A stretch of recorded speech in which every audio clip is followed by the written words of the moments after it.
blow up your spot. I wasn't sure I should be saying that, but now that you said that you were out at the beach. It's quite all right. Was it a good time? It was very enjoyable. There was still work, but working from the beach is still better than working from home. Ain't that the truth, Keith Smith? Ditto. I would agree with that, and I think I don't think we bugged him, but so much. So I think he hopefully got a bunch of work done. Yeah. So we're excited about today. We're bringing the man, the myth, the legend, the president of CARC, Mr. Quentin Beckham, on to talk about this article that he was quoted in. I'm excited about the conversation. The second Sunday above the fold centerpiece featuring the CARC president since his tenure started. Is that accurate? That is accurate, and I'm also amused at how you introduce me as though I'm some expert in all of this. But somehow you voted the president of CARC, so you must know something, my friend. You must know something. I believe it was bribery. Just saying. I was going to say gerrymandering. Gerrymandering, bribery, it's the same thing.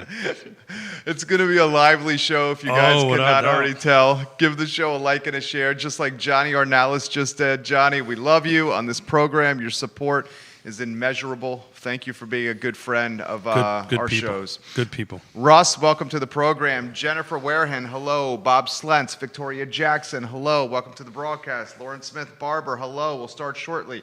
Vicky Lynn Samplin Lossler, hello. Teresa Davis, Terry Yulin, hello. Renee Warner, hello. Guys, give the show a like and a share. Twitter, I'm about to retweet this from my profile to 5 Twitter accounts. Judah, I can do that in roughly 5-10 seconds, and then we can start, my friend. My phone is blowing up right now. That's good. I mean, QB. Actually, no. It's this listing you're pushing out for us. Oh, good. It's like crazy. The one with the fantastic apartment? With the apartment, yeah. I mean, income producing. Income, $800 $800 a month. That's pretty darn good. Real good. That really chops into that mortgage. Does chop into the mortgage. Right? The lenders won't let you, look at it, but it surely chops into it. I wonder, why is that? Just because it may not always stay rented? Yes. So and we're not. We should talk. We're not talking about any listing in particular. No, we're not talking about it. No, I can talk about it's my listing. Okay. I wasn't sure what the rules are. Yeah. Well, I don't know. Mr. Beckham will slap me on the hand if I start going sideways anyway. But this is about him though. So we want to talk about his awesomeness and as you said, off You air. guys are killing me. Really, you're killing me. We like you, Quentin. We like you. Yeah. Neil Williamson, can't wait to talk to you on the program. Post some comments in the feed for the CARC president, Neil. Let's get Sean Tubbs in the mix. Alfredo Vieja, welcome to the broadcast. J-Dubs. I want to give a shout out to Sean before you do this. Sure. There's not a single meeting that I am part of that his face or his likeness is there. He grinds. Man, that dude is everywhere. Him and Neil, they're everywhere. So read the stuff that these two gentlemen do. It's good stuff. Yeah, and guys, if you want to give props for the distinguished gentleman for QB, just put it in the feed and we'll broadcast it on air. I think this show is now on 20 Facebook pages, 20 Twitter accounts, 2 Instagram accounts, LinkedIn, YouTube, Spotify, Apple Podcasts, iTunes, TikTok, Snapchat. What am I missing? I'm missing Periscope. 2. Periscope. My favorite. I'm missing 2 more, though. I will think of them before we start. But that number grew because a week ago it was 15. We keep adding to it. Well, you got to tell the executive producer this stuff. We keep adding to it. J-Dubs, let's rock and roll when you're ready.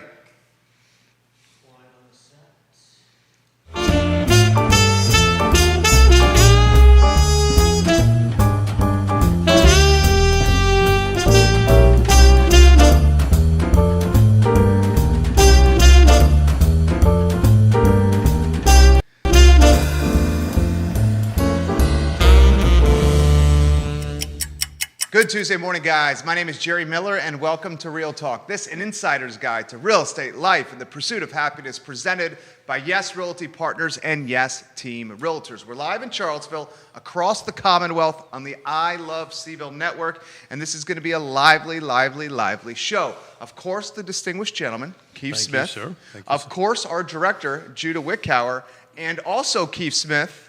Our guest for today in the proverbial hot seat, which is the president of CAR, Quentin Beckham. Everybody say hello to Mr. Beckham. Hello, Mr. Beckham. Good morning, everyone. Quentin Beckham in the house. Nikki Chambliss, welcome to the Hey, broadcast. So a lot we want to cover today, my friend. We do. I just want to add to that. You said that the Commonwealth, we've got 3 out west watching and 2 in Europe at the moment. So the world, I think, counts. I love it. I love it. And if you guys want to give props to Keith, to Quentin, if you want to ask a question, if you want to engage Please. with the broadcast, put the comments in the feed. We're happy to relay it to the people. Neil Williamson, the Free Enterprise Forum, shares a link that he wants us to discuss. I will read the headline to both you gentlemen in a matter of moments. Albemarle proposes bananas technology fee. Imagine that's coming up over here at Quentin Beckham. So maybe we'll touch on that later in the broadcast. But before, how about an open-ended question for QB? Well, why don't we just give Mr. Beckham Quentin an opportunity to introduce himself, because there's a bunch of folks on here who may not know who he is. So if you don't mind spending a minute giving us a little flip book life of Mr. Beckham. Okay, you're done. My favorite color is blue. No. I'm currently the president of the Charlottesville Area Association of Realtors, and am also the owner and principal broker for Keller Williams Alliance and its associated companies.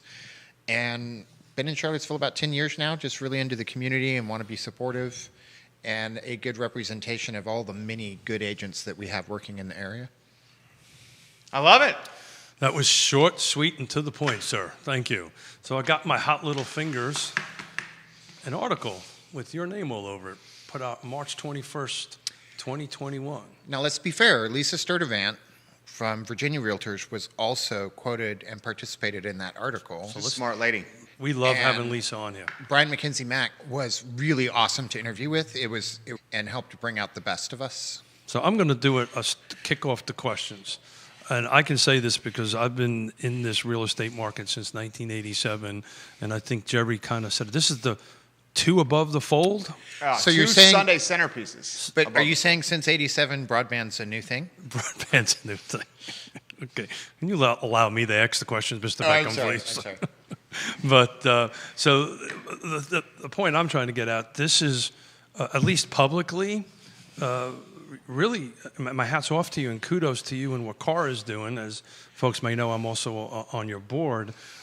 You're out front talking about this, and I wanted to give you guys and CAR kudos. You know, at some point it seems like Jerry and I and myself will be the only ones beating this drum publicly. So I wanted to say thank you for being out there and doing that. But tell us how this all came about. Good question. How did the article come about? Yeah, how did it come about? You know, I think Brian's got a really good interest in community and housing affordability, which, to be clear, is part of but different from affordable housing with capital A. Sure. And we're in this place where it's just all changing so rapidly around us from 19 to 20 to 21, and also bringing forward some of the things of the last decade that are now acute. And so he just really wanted to dig into that, get into how some of the things that we do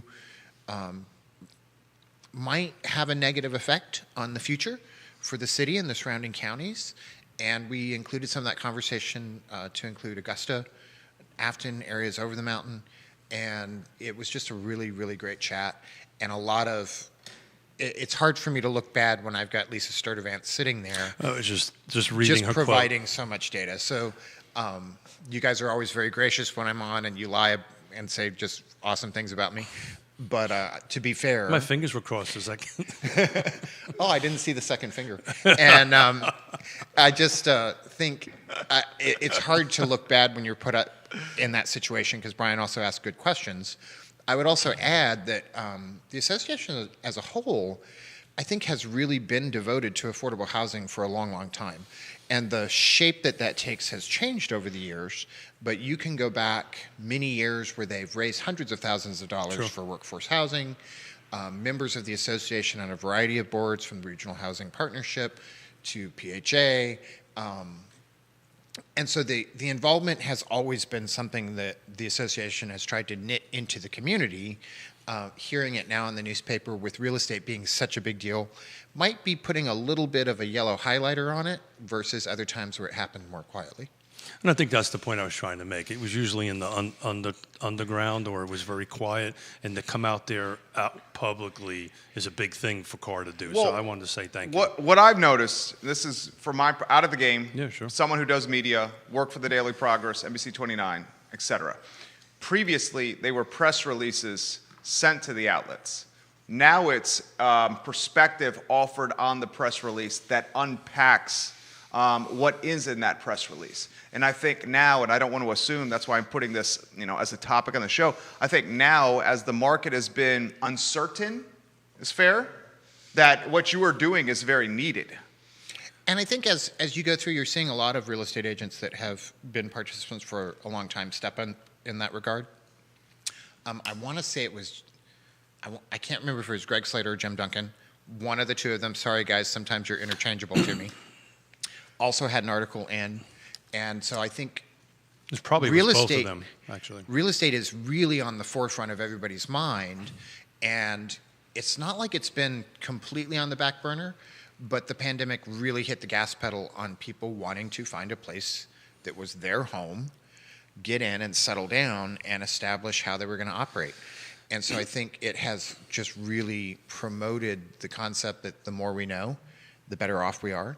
There's been a lot of changes in how real estate operates and how the data is available, but not necessarily has the ability to interpret that data kept up. And so I think this is sort of our public education service that you're seeing go on, and as well as trying to keep a dialogue going with municipalities and developers Sure. on what we're seeing from our direct interaction with their constituents. Richard O'Brien, very eloquent speaker. Mr. Quentin Beckham, he says, is Michael Hey, Beckham. Richie O. Michael Beckham, your That is my nephew. nephew, giving you props right now. Welcome, Michael Beckham. We have a Richmond realtor contingency that watches this program on the regular, and they're watching now. Susan Steinmart from the Land Trust, Go Carr, recognizing the challenges of affordable housing is important right now. Neil Williamson, we will get to these links that he wants us to discuss here on the program. I do want to jump in because we've mentioned the good doctor a couple of times, Lisa, and I can't remember which show it was. It was maybe 6 months ago or maybe 8 months ago. But she said something that, I've got a couple of white papers talking about what housing has effect on the local economy. But, to paraphrase the good doctor, our industry, the housing industry, is second in GDP in the state anyway, next to the government. So that's why, I get asked all the time, you constantly talk about real estate because it's really important. It intertwines into everybody's life on that. But is there anything you want to cherry pick apart on this article and spend a little time on? There's a couple things. One, there's a lot of conversation around zoning, and I want people to be clear that A, there is no silver bullet. We keep saying this. Zoning is one method to relieve the pressure on a market with super high demand and no inventory. And the other thing I sort of wanted to point out, every study you read on increased density, with rare exceptions and up to a certain level, actually increases housing values. I'm so glad you brought that up. And so I think there is sort of there's a perception, it's almost an implicit bias where when people view what increased density would look like, they are picturing something that is not consistent with what developers are talking about, with what homeowners are talking about when they're wanting to add an ADU. And the opportunity to have increased zoning in the city is sort of our last shot to increase housing supply in the city because the land's gone. There was another article that we were just looking at, and I cannot remember the Allison Rabel. Allison. Yeah, she's wrote an fantastic. And there's no big plots of land in the city where you're going to split it up and build more single-family housing. The last little individual homes I saw go in were actually large lots that were already owned that got subdivided and just happened to be enough to plop down another house. We're already increasing density even within the current zoning, just maybe not in the most effective ways. And I think it's one of the items that should be looked at. But there's such an interplay between the city and the surrounding counties that you can't really address the issue without talking about both. Can I throw this in here? Okay, you guys are the pros. I learn from you constantly. From just about every other industry, sector, whatever you want to call it, Quentin, when you diminish supply, values go up. If it's honey, right?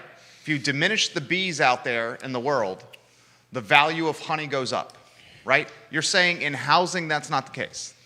When you diminish supply of honey, other entrepreneurs take honey, water it down, and add sugar, and then ship it. And that's actually a real article. Look it up. It's an interesting case study. At some point, the diminishment in supply ceases to add value. We're not there yet. I don't know where that magic number is.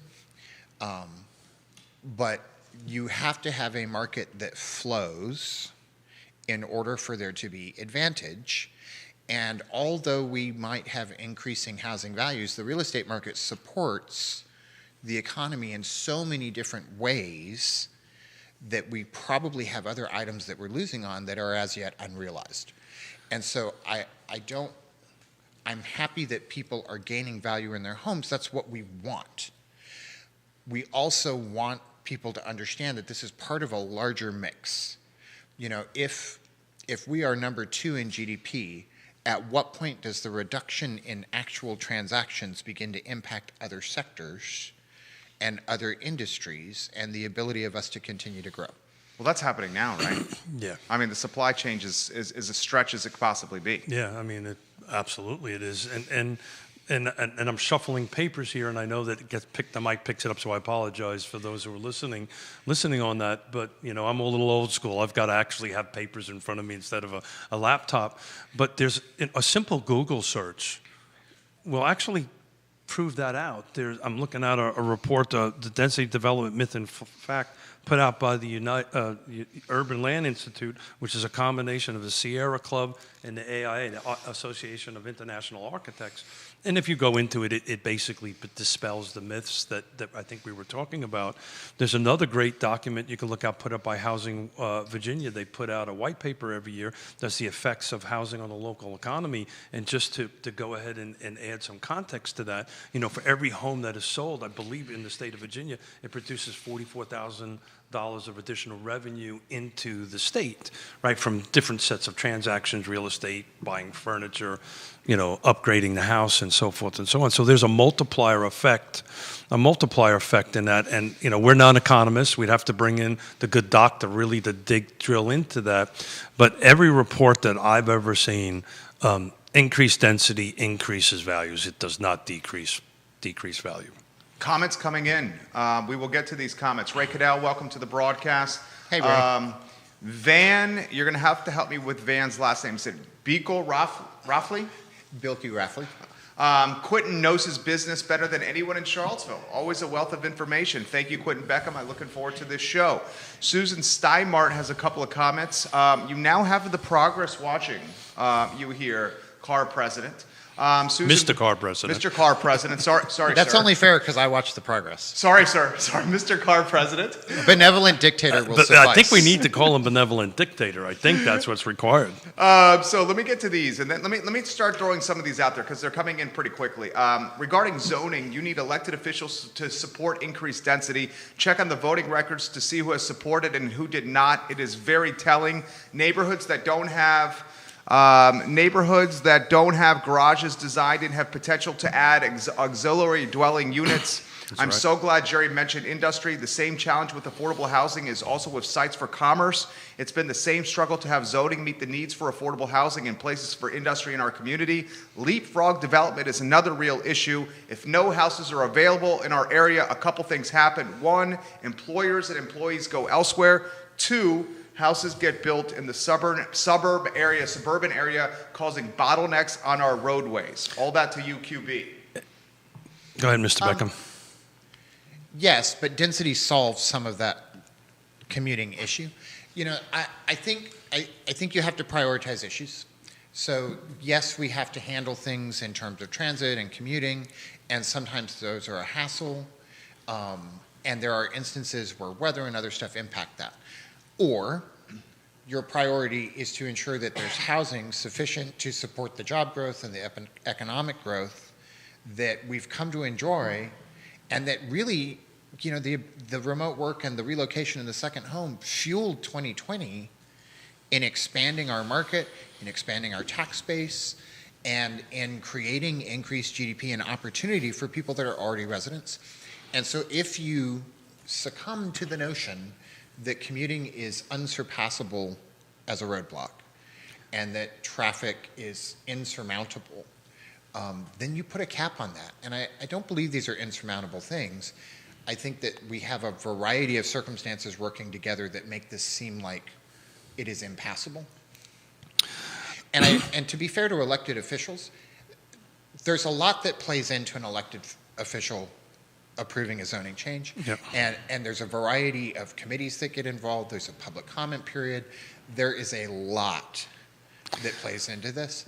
And so they enter a situation with a particular stance. Let's call it a default position. And then What's a default position? Let's suppose you have somebody that's elected that's default position is higher density, approved community development projects. Okay. So the project that starts when they enter office might not even get in front of them for 6 to 9 months. And at that point, they're getting reams of information summarized to them by staff, by the Architectural Review Board, by The public? by Planning Commission. The amount of input that they have to sift through. So this is a world I know is well. Just stunning. And so I want to be sure we don't accidentally throw an elected official under the bus that is doing their level best in the midst of a huge agenda to take this single line item vote. And I know we like to hold them to this because it seems easy because they get to say yes or no. But there's 1,000 probably no's and probably yeses that are thrown on in front of them before they get to make the final yes or no. So we constantly talk about this on this network, on my show anyway, that, these elected officials, which I know all of them, I work with all of them in the different hats that I particularly wear, and you said it very well, they don't come from this world, right? And they get cars pushing them one way, Jerry's pushing them one way, I'm pushing another way, staff is pushing another way, and it's constantly an education and re-education process. And I can't tell you how many times I would sit down with an elected official, and when you sit down and actually clearly explain something to them, they tend to change their mind. But this is a lot of work being thrown on these elected officials, and we talk about this all the time. It's really a 40-hour-a-week job on that end of it, so they should have some staff. At some point, I want to get to the missing middle conversation because I want to talk a little bit about solutions to this. So, but thank you for sharing your thoughts with that, sir. Chris Jensen, hello. Welcome to the broadcast. Chris, we love you on this program. You know that. Speaking of elected officials, Dave Norris today, Michael Payne Friday on this network. We'll talk housing with him if you want to bring it up. It's certainly going to be a topic. This question is interesting. I don't know if you want to go down this road. Probably not. Okay. By the look on your face. Okay. But this is from Brian. He says, "Do you have any thoughts on what happened with the development on 29 North, as the Forest Lakes Neighborhood Association got very active in front of which the board?" Brian? What's that? Which Brian? Brian Susia. Okay. You obviously know what happened, right? I have the vaguest of notions. Yes. So the Neighborhood Association, as many do, organized, galvanized, presented, loud, vocal, changed what was going to happen. And they Okay, but let's not pretend that this is the first time it happened. True. Let's not pretend it's the first time it happened in the last 12 months. There are a lot of projects that have been large subdivisions in and around us that have resisted further development because of traffic concerns, because of worries about green space, because of how it's going to affect their schools. And I cannot believe that 1,000 families in these subdivisions are evil people that want to make sure that there is no such thing as affordable housing. So before we demonize them, not that one or two people on both sides might not deserve it, but before we just like blanket demonize people, there is an opportunity to provide education. There's an opportunity to provide answers. There's an opportunity to alleviate concerns and to simplify regulation so that we're not so far out and so far along that at some point developers give up and communities feel like they've gotten the final answer. this all has to sort of happen together in a continuum so that you can bring them along.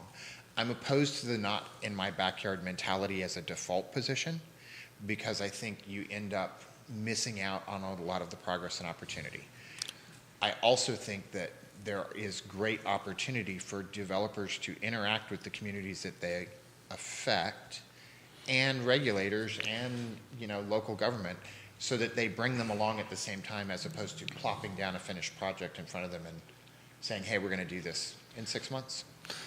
So here's the struggle with that. The struggle with that is the elected officials really only heard from one side. Well, because oftentimes the folks that are, how do I put this, that are very pro-density in housing don't have the free time like the folks that are the neighborhood associations. Or they don't want to stick their neck out. Or don't want to. I mean, the neighborhood associations are often retired folks. Sure. Who no longer are working, have money at their disposal, free time to get in front of boards. That's what I've seen. I can't tell you how many times I would have conversations with elected officials after a vote is taken and explain the particular circumstances to them, and the words out of their mouth would be, oh, if I understood that, I wouldn't have voted no. But no one talked to them about it. But nobody talked to them about it. That information didn't get there. The loudest voice, right, wrong, or indifferent, right? I'm not saying what they're doing is wrong, and Quentin's 100% right. Their hearts were in the right place. I'm confident of that. But the other side did not really get into this. And Neil Williams sent me a text on something a little while ago. He's got 3 links in here he wants us to talk about. Okay. For Quentin Beck. Just a moment. So I'm chairing the full regional housing partnership on the 24th, and we have all the elected officials there. And one of the questions that I'm going to table on there is, let's talk about NIMBYism, and let's talk about YIMBYism, and what does it mean, and what impacts does it have on the biggest market. So I want to say thanks to Neil, because I'm going to sneak that into the agenda for a conversation. But typically, this is an education, re-education, and I can't tell you how many times I talk to an elected official after action is taken. And oh, by the way, if it's shot down, it can't come back for a year.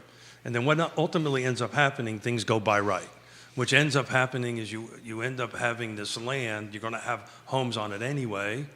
The jurisdiction is just not going to control the what.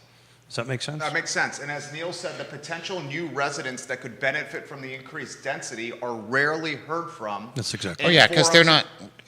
The potential community is not represented, and I think the deck is stacked. I have to stop you there. They are represented. They're underrepresented, right? There's individuals like myself and other people. Matthew Gillikin's a good example. Matthew Gillikin's a great example. They're just not there in mass, and that's what tends to win the day. That's a fair assessment.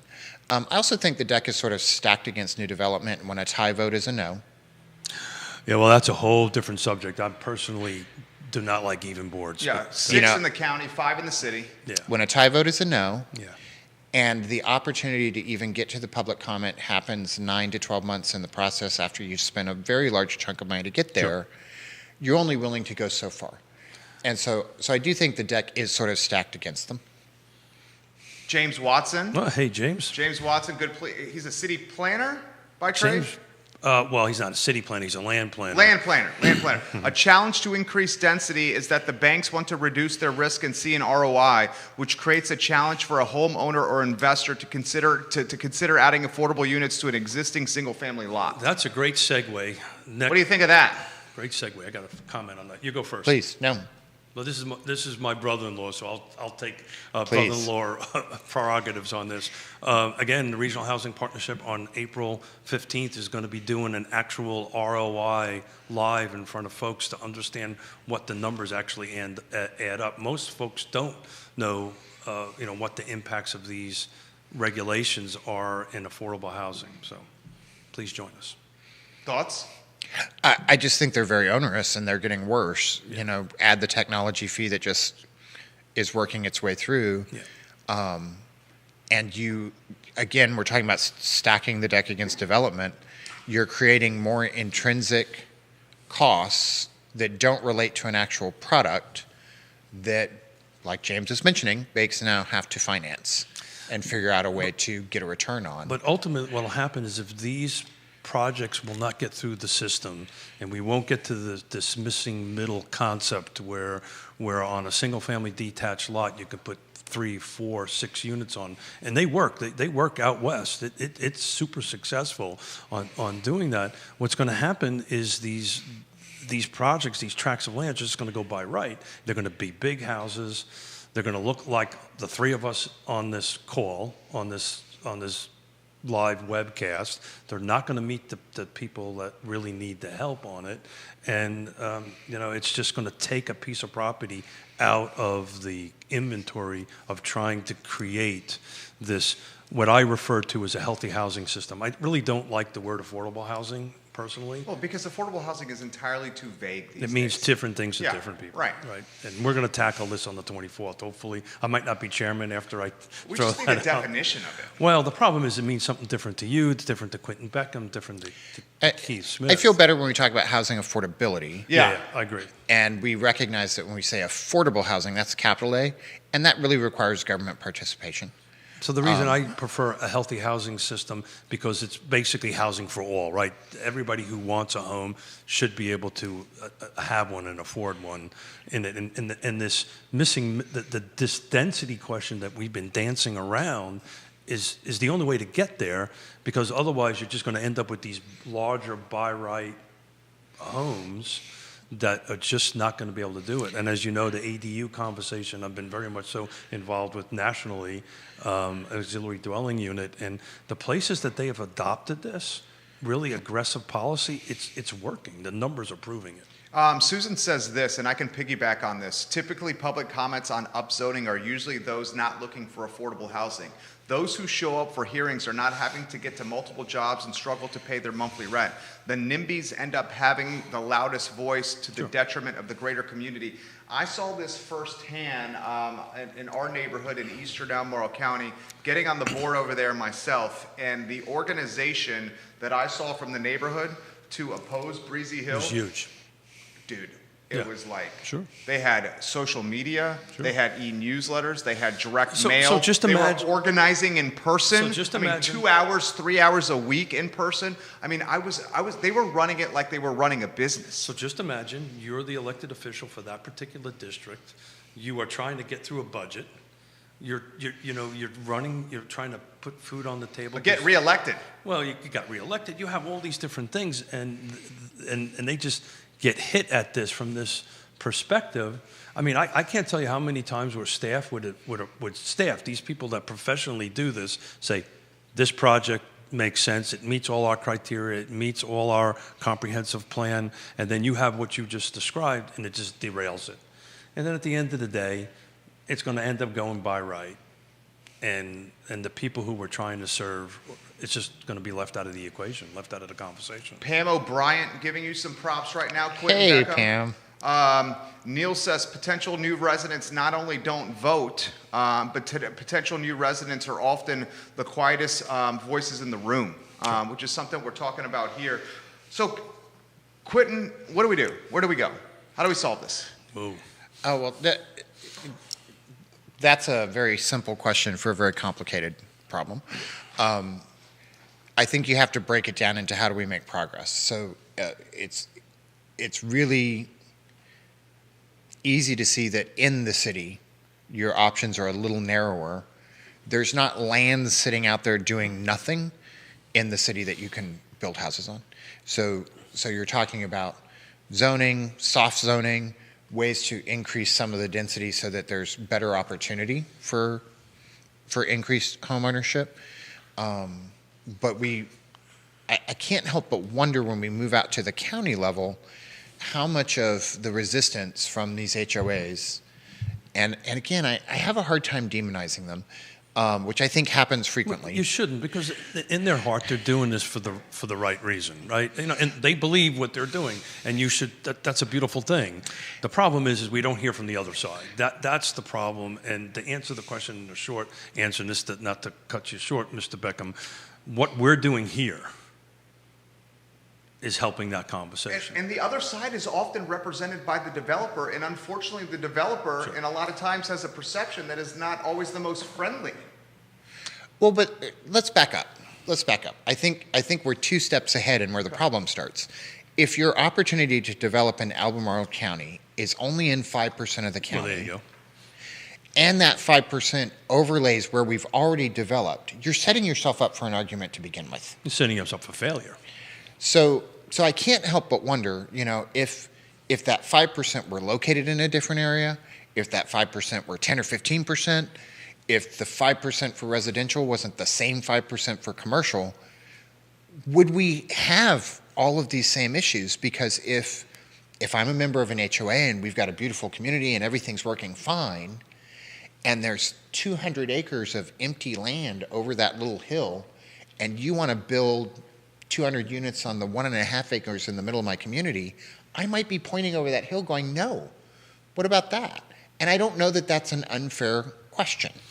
So I think Neil can answer this question, but better than I can. I don't think it's 5%. It's actually probably closer to 1%. Well, because, explain why. Well, you'll go ahead. Well, I learned it from Susan. Yeah. I learned it from Susan. So, the land trust. Yeah, correct. So at the end of the day, I think Quentin kind of outlined it. There's property already that has homes on it. There's roads. There's infrastructure. There's commercial. Commercial. Commercial Yeah. in there. There's commercial in there already because the commercial wants to be closer to the core, right? As a normal thing. So that 5% really isn't 5%. That 5% is some other number. For residential. For residential. Yeah, That's exactly right. And that's something that should be really emphasized. So perhaps the man with the best mustache in the realtor game is watching right now. I'm just giving a zing to my friend Keith Smith, Dan Pettit, watching the program. I knew you would like that. Hello, Dan Pettit. We love you on this broadcast. Kate Lucas, hello and welcome to the show. Ray Cadell's got a comment for you, gentlemen. I have made a 35-plus year career helping over 70% first-time home buyers. It's virtually impossible today. Here's an example, Quentin. I'm working with a young paid firefighter with very little debt, looking for under $250,000 with little or no HOA fees because that dramatically changes affordability. They cannot find it. And by the way, first-time home buyers push everybody up the ladder. I don't disagree. And I think you're talking about us being front page and this sort of stuff. I think part of why this conversation is such a focus is interest rates are super low. The expectation for inflation is almost non-existent. The Fed's just said, hey, how about we leave interest rates really low for another couple years? So a lot of the other barriers to development are at their lowest. We also are coming out of the pandemic in a place where we're going to have a percentage, not the same percentage, but a percentage of people that can work remotely. What better social setup could you ask for to address some of these other issues and move housing forward? And so I think you're seeing some of these conversations move the way they go because I'm still kind of optimistic about this, and I still am really, really hopeful that municipalities, developers, and members of the community can really get together to look at the opportunities that this has opened up, take advantage of the financial situation that we live in terms of interest rates and mortgage, and lower some of the barriers that are keeping us from passing over that hump and building enough homes so that people that are working in our communities and paying taxes in our communities have a home that is at least affordable for the people that are nurses and firefighters and teachers, and start to spread that out so that a 1,200 square foot home in Belmont isn't $450,000. Or more. So I slightly disagree with you on the inflation.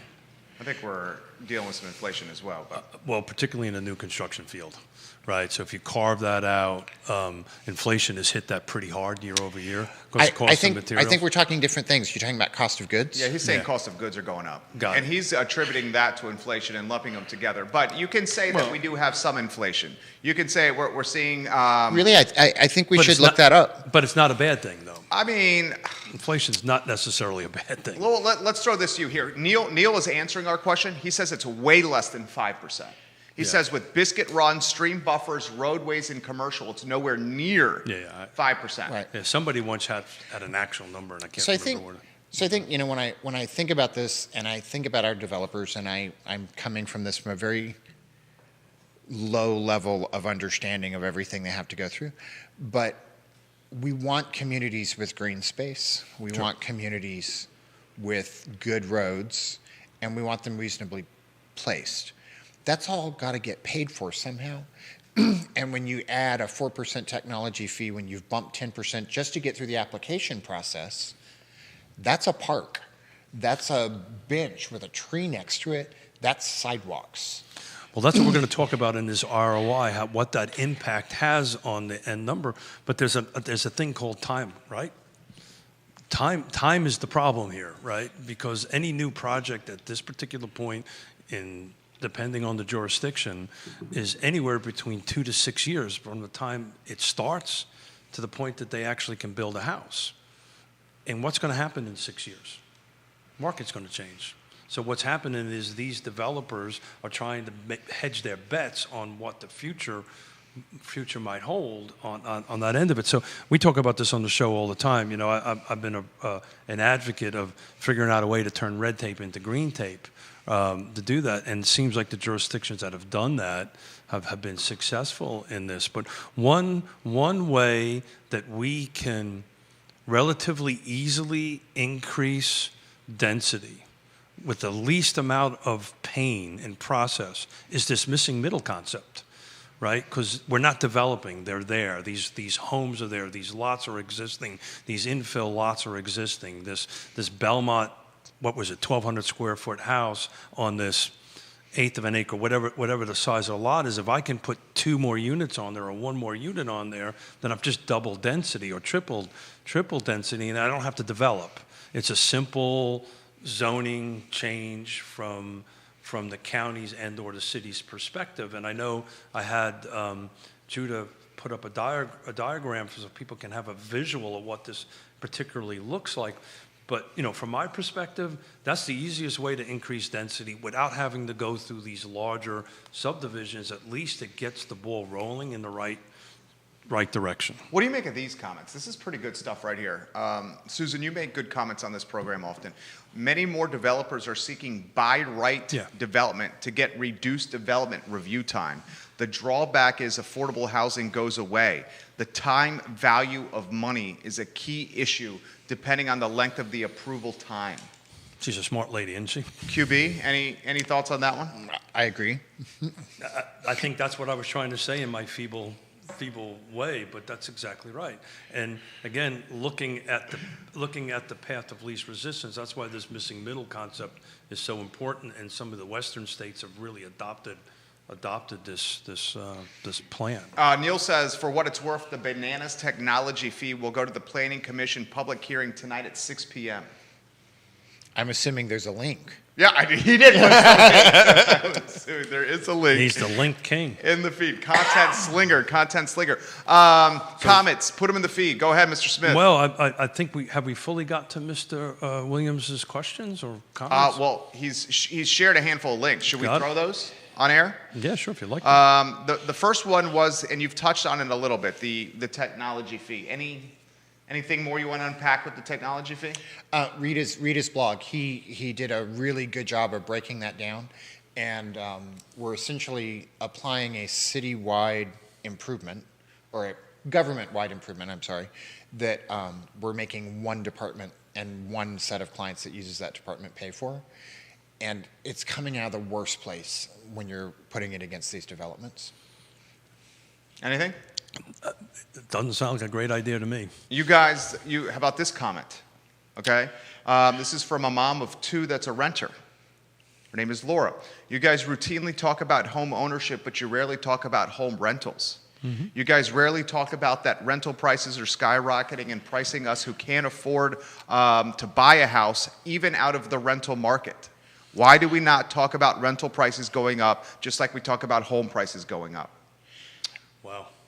You know, that's a good statement. Yep. And I do believe in the article that was in the Daily Progress today, there was some conversation about this. I think all the pressures are the same things that keep driving home prices up or keeping rental prices up and driving them up. And it all goes back to development.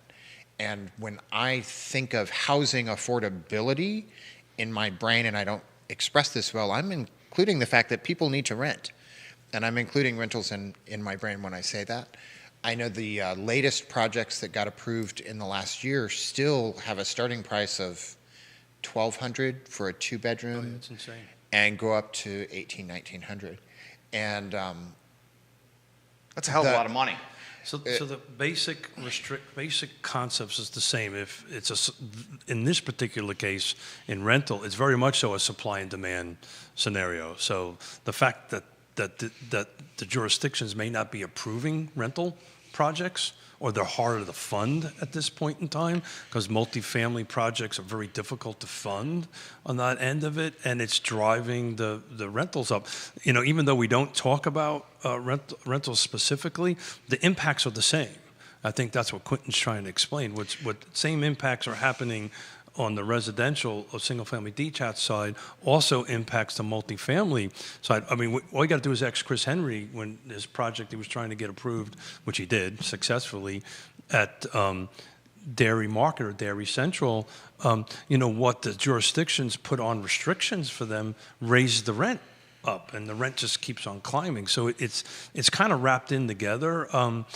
We thank you for sharing that. I've that registered. We're going to try to talk a little bit more about rentals and bring some experts in it. Part of the reason I don't speak too much about it, I'm not an expert in rentals. It's more. She's right. Sales. No, absolutely, absolutely. Yeah. We'll bring some experts in. Yeah. And I'm very hopeful as we move through this over the next several years that we can expand the inventory in total, which would reduce some of the pressure on rentals, Yeah. which would bring down the price. And at the same time, Lori, was it Lori? Laura, I'm super hopeful that a single mom that's working and has 2 kids and a decent credit profile but needs a down payment through PHA, through some of the other services that we work with, will be able to access that as we move forward, so we can move you and a family like that out of a rental and into homeownership that's a reasonable home. So and I and would a reasonable suggest payment. Laura to DM me personally, and Yeah. I'll make sure I connect her with Susan and the folks at PH to find out what's available for her to help her personally. Neil says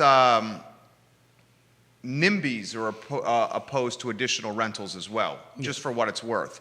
Dan Pettit says, I think there are only 11 detached homes to rent in Albemarle County right now. Yeah. And that's probably 3 more homes than are listed for sale. But That was tongue-in-cheek, a joke, but he's actually kind of close. I don't think you're too far. yes, Yeah, right. When you have housing pressure, it's housing pressure for all forms of housing. But thank you for bringing that Yeah. up. That sometimes we get wrapped in one subject and forget about another. So thank you for keeping us straight, Laura. We appreciate that. James, not only is 5% Albemarle County land developable, but is also one of the wealthiest counties in the country. People Sure. with the wealth have to be willing to accept the change and be open to a new vision. Otherwise, we all know we will be talking about this more decades to come. That's my brother-in-law. Is that James Watson? Yeah. He's spot on. Spot on. Neil Williamson talks about the development on 29. The RST proposal included 75% affordable rental units Yeah. in Forest Lakes. Yeah. Yeah, and some of the big arguments against it were things like green space and schools and some of the issues that were separate from that. So it's interesting when if you pull this report up, it's actually a myth that increased density does not exactly equate to increased students in the school system, because as this report was saying, a lot of it is maybe Keith and Yona. I don't have kids, right? And people are having children a little bit later in life. They're having considerably less children. I'm the oldest of 5, right? I only have 2 daughters.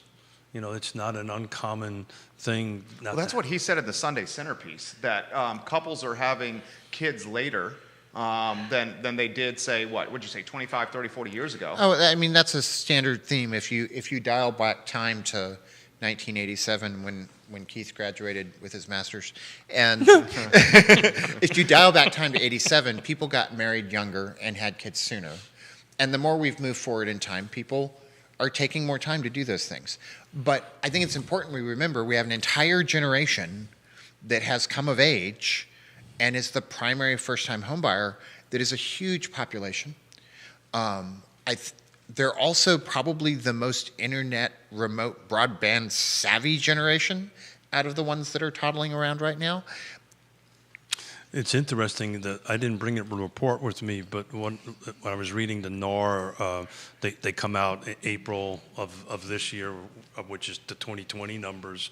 And it's really interesting when you take a look at the chart of how internet was important, obviously to millennials, and then you could just see it drop down as you get into the baby boomers, the younger baby boomers, and I believe after what they call the greatest generations is like in single digits.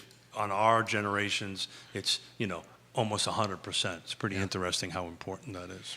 And I think as you listen to our viewers, as you read these articles, as we've talked for months now, these are very, very complicated questions. Sometimes they're easier to look at from 35,000 feet than they are when you're down on the ground with a buyer. And for the folks that we are electing, I think sometimes the pressure we have on them to have the answer is counterintuitive. The best leaders that I'm aware of simply know the right questions. Oh, yeah. And they keep asking them and directing staff and focusing resources until they find the answer, and they don't necessarily come to the table with the answer. And so as we move into our next election year, I would love to see us focus on people that know the right questions and really engage experts, engage staff, engage the people that have really spent years learning this stuff to help us get to the right answer, and not expect the elected officials to know the answer from the minute they sit down, because that's probably an inappropriate expectation. So that's the path we're trying to take here on the show, right? With what Jerry has done and Judah have done, is we now can have 4 people safely in here, and we're trying to establish round tables. It's a little bit difficult now to book because people are busy, and it's different from doing a Skype and physically have folks sit down. But we've taken on this role that I'm trying to do on Tuesdays to start bringing this up. Friday's going to be a little bit more real estate focused, but we're going to start trying to bring some experts in there. See if the good doctor will come from Richmond to sit down with us, and a couple of other experts that we're trying to bring to the table. And we'll be adding rental onto that. So thank you for putting that in my little noodle here. But look, we've been chatting. My God, I just looked at my watch. We've been chatting for 8 minutes. Yeah. And anything else on the feed that's of great interest that we can try to get Mr. Beckham to answer? There's a ton on the feed. So how about this question here? Quentin Beckham, thoughts on Albemarle County keeping the density from increasing and how it's going to impact Nelson, Orange, Louisa, and Greene? And Flavanna. And Flavanna. That came up on yesterday's show. Well, I think all of our counties are good options. I don't think there's any losers in this area that we're talking about, and I'm including the Greater Augusta Association. We've got a lot of ways to win out here. It was really interesting to listen to Jesse Rutherford talk and have some really sort of simple, straightforward thoughts about this. Now, he's still got a system he's got to work through, but I think if we can keep people focused on the right questions and towards the right direction, the answers will present themselves and the knots will untie. You just got to keep working at it.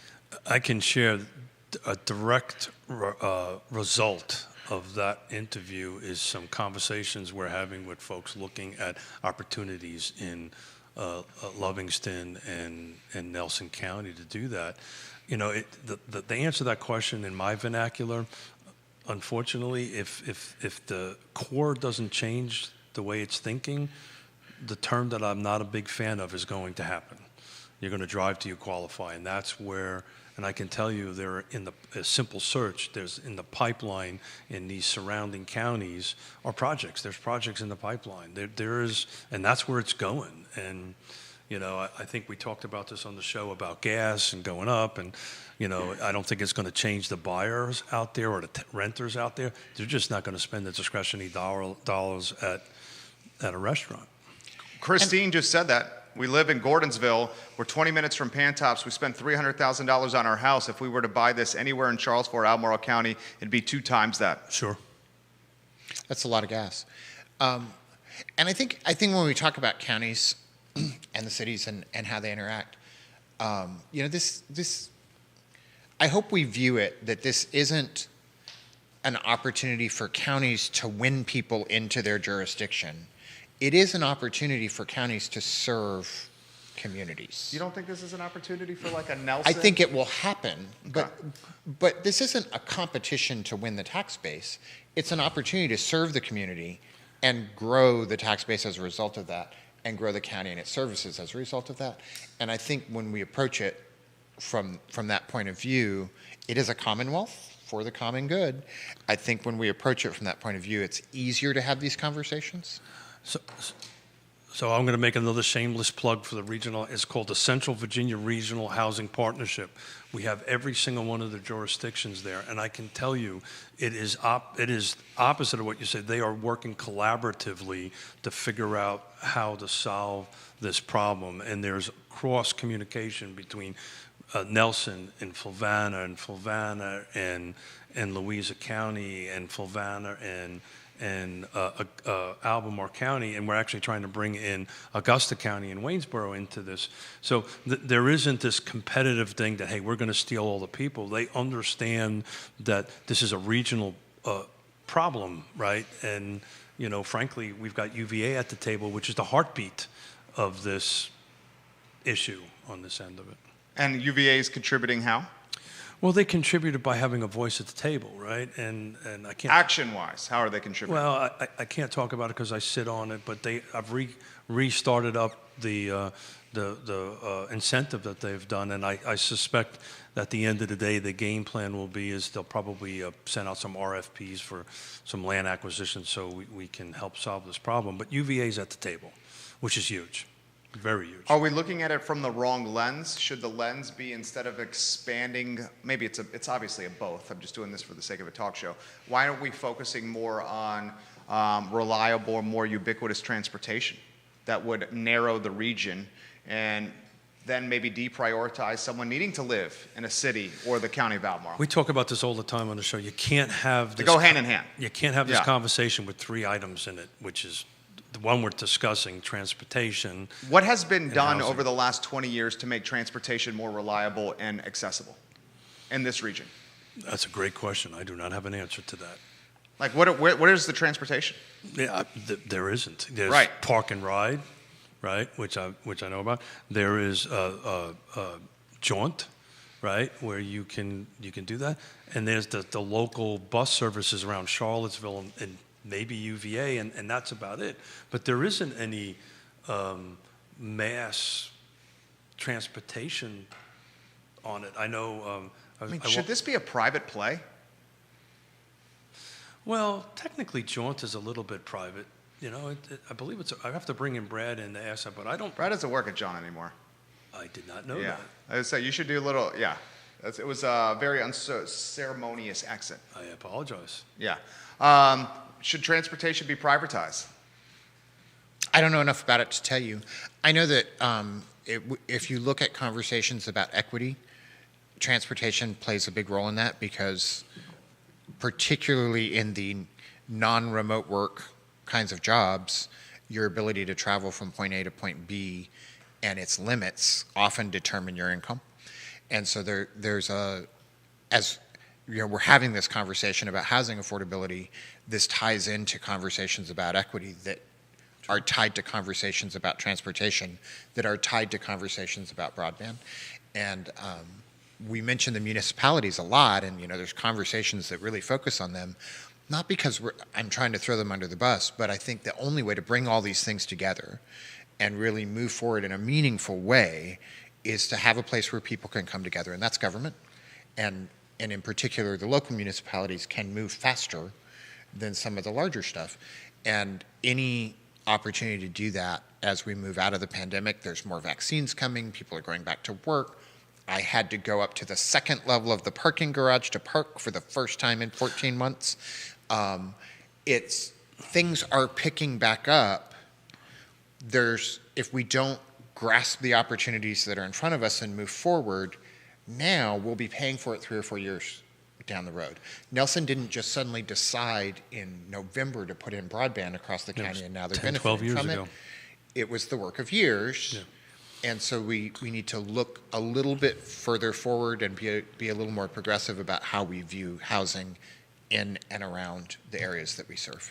I've been here 21 years. You guys know this business more than I do. For 21 years since I've been here, we've been talking about this. Yep.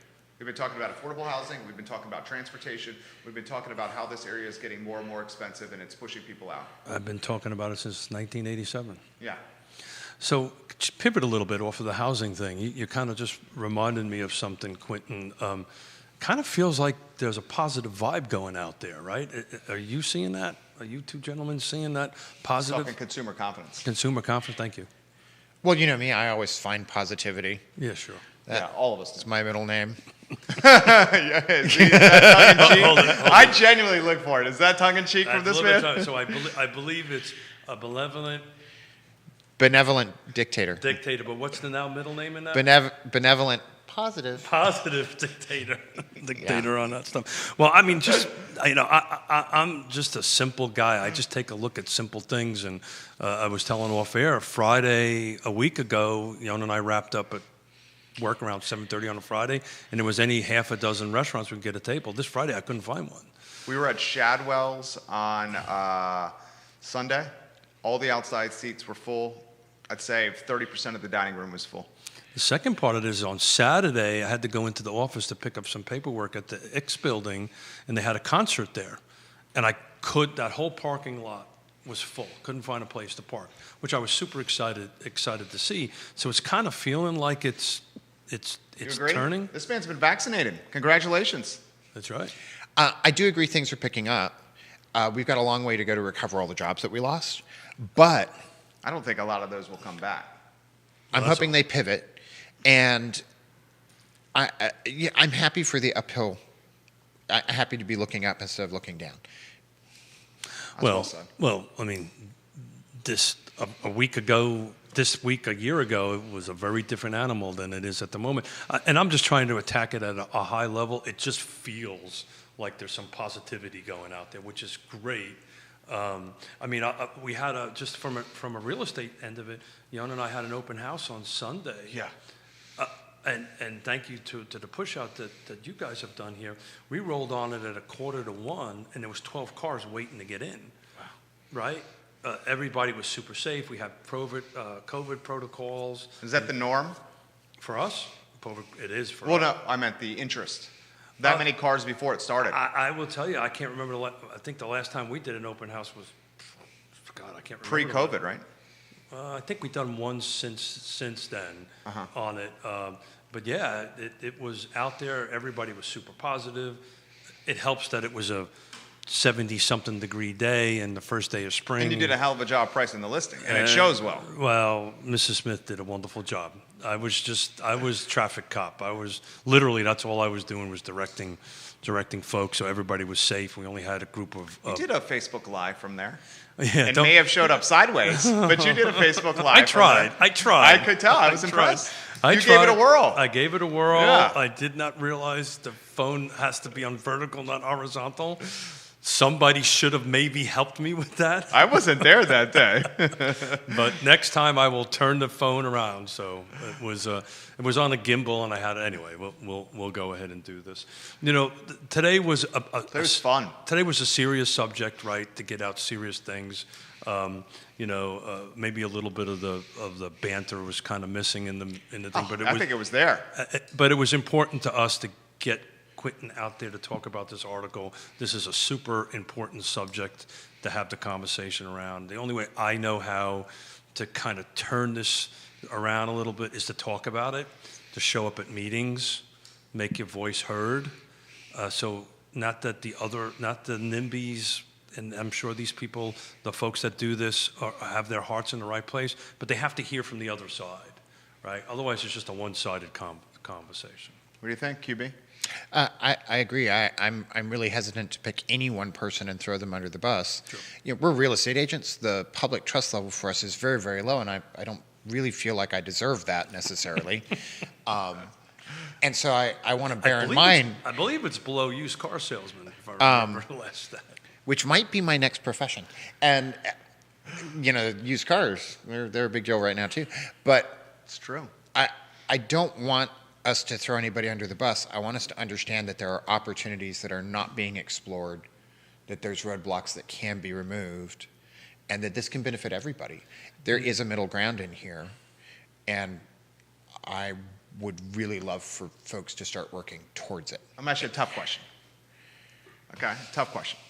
Is there a direct correlation to the current and recent past boards in the Albemarle County, their age, their position they are in life, where they are in the age spectrum and the financial spectrum, and the fact that such little of this land is able to be made into anything from a housing standpoint? You know, I can't give you an answer to that, and not because I'm trying to be politically coy, but I'm not friends with these people. I don't know them. I don't see any young folks on the board. I guess what I'm saying. Let's I unpack don't remember that. who the last person was. I think it's fair to say that if you're on the bottom end of the K-shaped recovery, you have a very different sense about this than if you're on the top end of the K-shaped recovery. And so I don't want that to mean, though, that people don't want to all work towards everybody having a place to hang their hat that doesn't impoverish them. How we get there is where the issue lies. I just don't think. Let's unpack this is me that. saying it. Leadership is not necessarily reflective of the community in totality. So let's unpack that a little bit. And Sure. We've talked about this numerous times. Sure. So the bottom line is,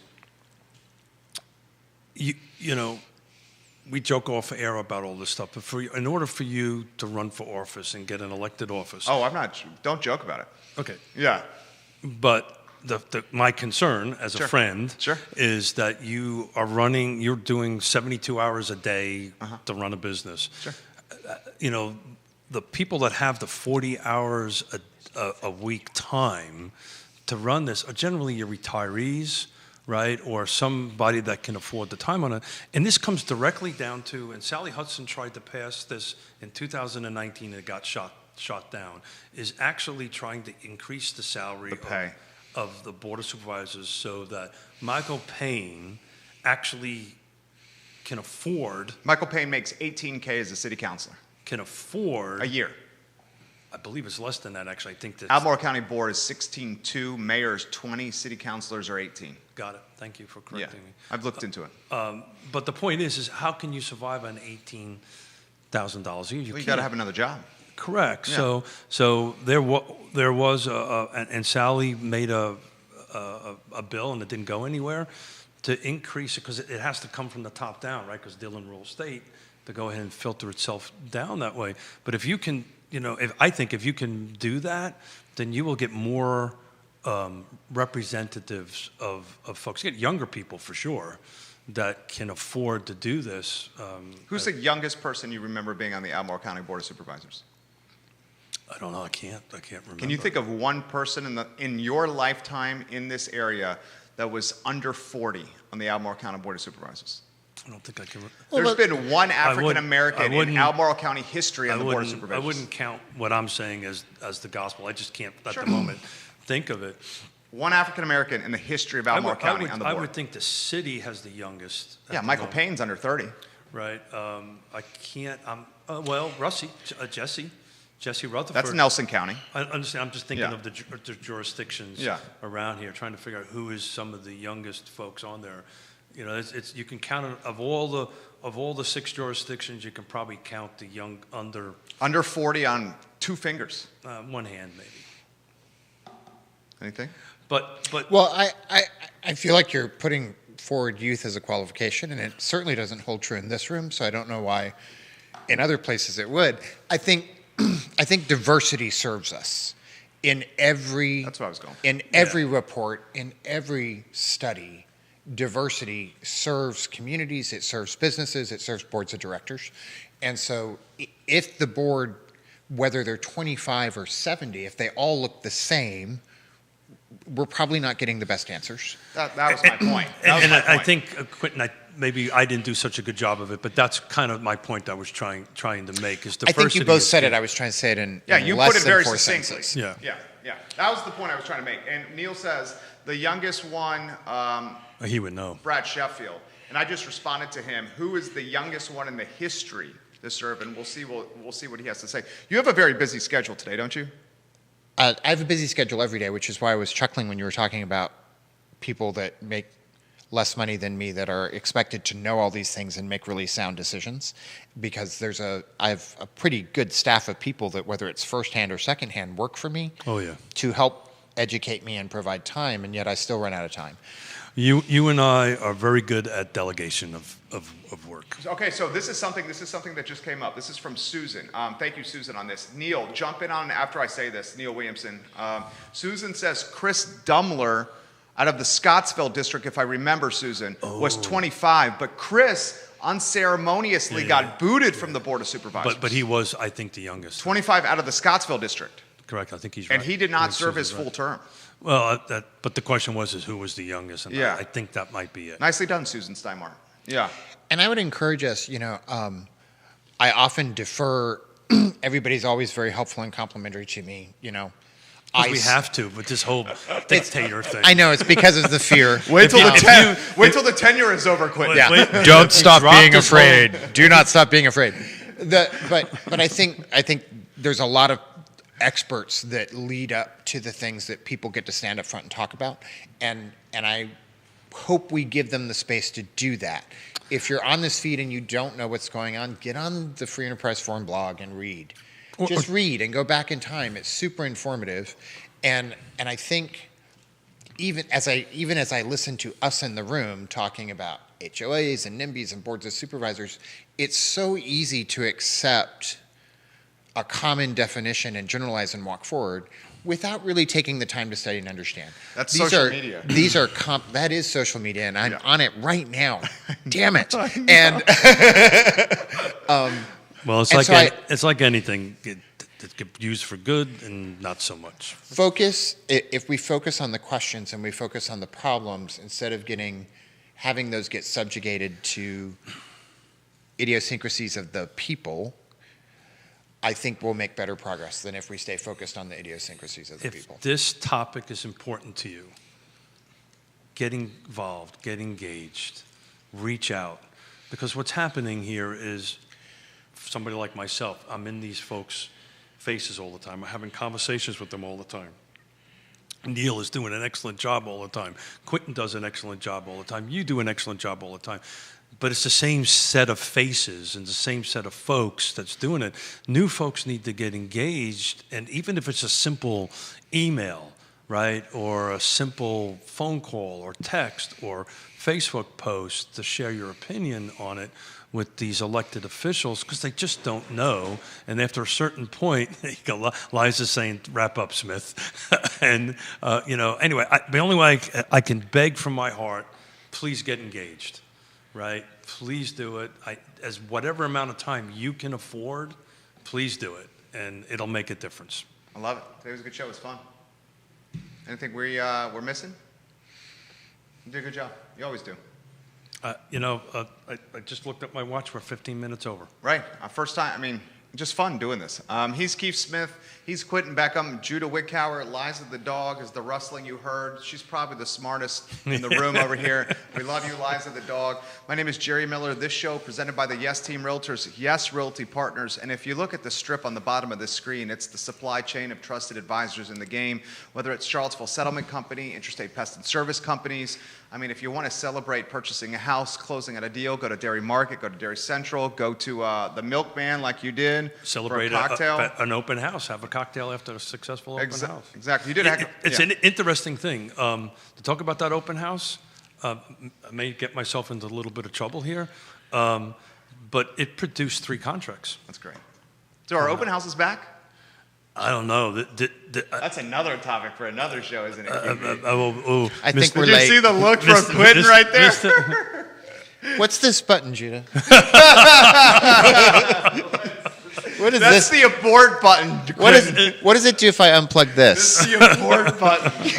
All right, we're out of here. Look, what show do not get myself into trouble? I had to get myself into a little bit of trouble. If looks good, kill. All right, we are out of here. Thank you so much for joining us on Real Talk, presented by Yes Team Realtors and Yes Realty Partners. You guys have a good morning. Take care. Oops.